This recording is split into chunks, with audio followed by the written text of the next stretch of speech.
To me, one of the most necessary things if you want to learn how to get better at analyzing literature or film or art or anything is to know that there is a difference between those two, whether a work of art is good and whether you like it. It's not the same thing. Welcome to Season 2 of the Stories Cafe podcast, the espresso version of Stories Cafe, a brief, enriching pause for reflection on literature, cinema, archetypes, philosophy, and the art of living deliberately.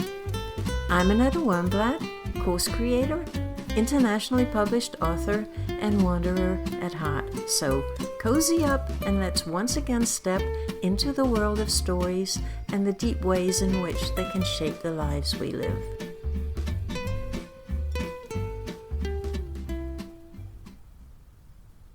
What we will be talking about today is literature.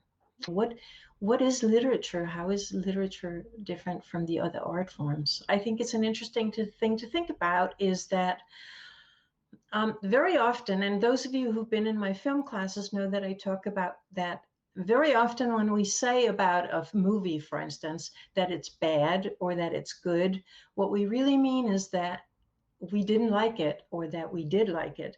And whether a movie is bad and we didn't like it, those are two different things. Whether a movie is good or that we like it, those are two different things. And to me, one of the most necessary things if you want to learn how to get better at analyzing literature or film or art or anything is to know that there is a difference between those two, whether a work of art is good and whether you like it. It's not the same thing. And I have this interesting story that we have in my family a wine expert. And once we were at a family gathering, and this very young man, he was probably 14 or 15, he asked my uncle, who's the wine expert, what is a good wine? And my uncle said, well, there are two different explanations. You could define that in two different ways. It could be a wine that you really, really like, or it could be a wine that, lives up to certain different criteria and standards of measurement. He mentioned all those things. And I'm probably not that diplomatic that I would say that a great wine is a wine that you really like, because what happened then is that the young man who asked him concluded that they have at the local supermarket, a really, really cheap Italian sparkly wine. That was a really good wine because he really liked that, this kid. So, is it important to really determine whether a work of art is good or not? To me, it is, but even more important to realize that whether I like it or not is not the same as whether it's good or not. And when you start thinking about what is literature, it's one of the things we're going to be talking about today. What is literature? How is literature different from the other art forms? And one thing, this may come as a surprise to you, those who know me very well, but if you were to ask me what is my favorite art form, I probably would answer literature. There's something mysterious, magical, almost mystical about the written word. And I'd like to talk about that for a little while because I have some reasons why that is almost mystical to me as an art form. What is it that defines literature as an art form? How is literature different from the other art forms? I always like thinking about these things, what makes movies different from other art forms or whatever it is. But today we're focusing on literature. What defines literature as an art form? How is it different from the other art forms? Do you ever think about this? If you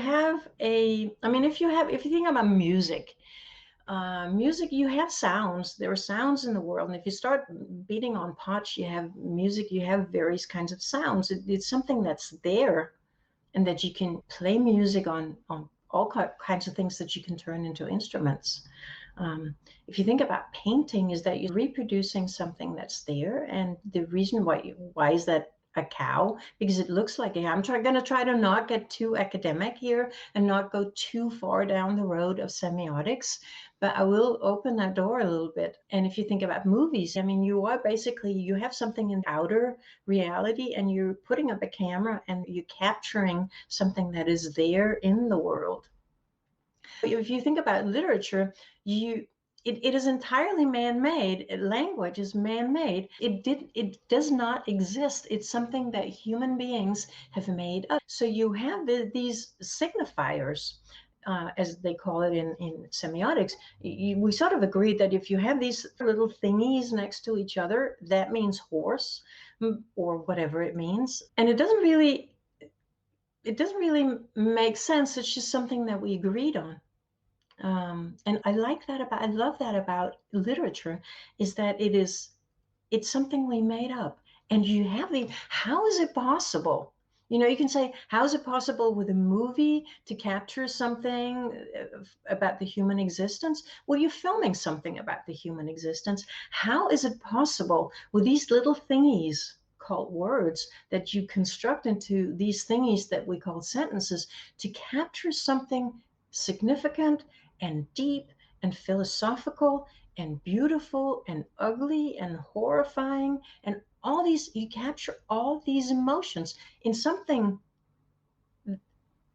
that is entirely man-made. I mean, it's a set of signifiers, signs you have to decipher. I think that is fascinating. I mean, I think and that is why, if you talk about, again, I'm not going to go too far down the road of semiotics, but in semiotics, you talk about signs, that you have something called the signifier, which is what we're talking about here, that you have these HORSE, and that means horse, so that when you read those 5 thingies, you think about that animal. That's the signifiers, those thingies that you put up. And the signified is the idea of the horse. And put together, those two is a sign. The reason why I'm saying that, and even moving down that sort of very complex road of semiotics, is that there's a huge gap between the signifier and the signified. If you have, you all know Magritte's painting, I think, called "This Is Not a Pipe," is that if you have a drawing of a pipe, we can all see that signifies the idea of a pipe, so much so that Magritte has to remind us that it isn't a pipe. It's a sign. It's a sign of a pipe. But if you read the word pipe, those letters, there's a huge gap between the signifier, that which carries the meaning, and the meaning that it carries. And it's in that distance between those two, that there's room for all the imagination that we put into decoding or deciphering that sign. And to me, and that has a lot to do, when I say that, to me, Hemingway's the greatest writer that ever lived. That has a lot to do with it, his ability to use that specific definition of literature as an art form, which is different from all the other art forms. You read it in your own room, both literally and metaphorically. You read it inside. And what you're reading, again, is those signifiers that you then have to translate into meaning. And in your translation, you can read all sorts of, what does it look like? What does it really look like? You're making up your own pictures in your head as you're reading. Thank you so much for joining me. If this episode added value to your day, you're always welcome to return. You can follow the podcast on Spotify or Apple Podcasts so that each new episode lands directly in your podcast app. And if you feel like leaving a review, it helps others to find their way here too. If you'd like to go deeper, you're warmly welcome inside Stories Cafe. Just go to stories-cafe.com, where you'll find further reflections, conversations, and a growing library of ideas. I'm looking forward to welcoming you back next time.